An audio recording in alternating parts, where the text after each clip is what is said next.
సంస్కృతం ప్రపంచానికి జ్ఞానం నేర్పిన భాష.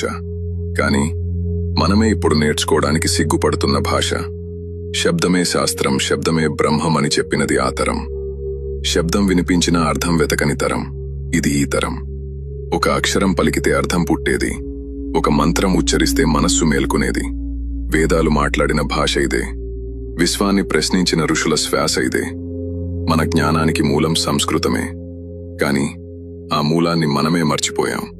ఇప్పుడు పూజలో వినిపిస్తే పవిత్రమంటాం, పాఠశాలలో నేర్పమంటే ఉపయోగమేమిటి అని అడుగుతాం.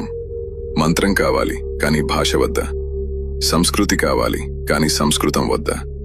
ఇది కాలం చేసిన తప్పు కాదు, మన నిర్లక్ష్యం. ఇంగ్లీష్ మాట్లాడితే అభివృద్ధి అంటాం, సంస్కృతం మాట్లాడితే వెనుకబాటు అంటాం. శతాబ్దాలు నిలబెట్టిన భాషను కొన్ని దశాబ్దాల్లో మ్యూజియం వస్తువుగా మార్చేశాం. గురుకులాలు మూసుకున్నాయి, గూగుల్ తెరుచుకుంది. సమాచారం పెరిగింది, జ్ఞానం తగ్గింది. సంస్కృతం చనిపోలేదు, మన ఆసక్తి మాత్రమే చనిపోయింది. ప్రశ్న ఒకటే, రేపు భవిష్యత్ తరాలు అడిగితే ఏమంటాం? మాకొక గొప్ప భాష ఉండేది, కాని దాన్ని కాపాడటానికి సమయం లేదు అనా? నిజం ఒకటే, భాషను కోల్పోతే చరిత్ర పోదు, గుర్తింపు పోతుంది. ఇంకా సమయముంది. సంస్కృతాన్ని కాపాడటం అంటే గతాన్ని కాదు, మనల్ని మనం కాపాడుకోవడం. ఏకదంత ప్రయత్నమదే సంస్కృతాన్ని మళ్లీ జీవించే భాష.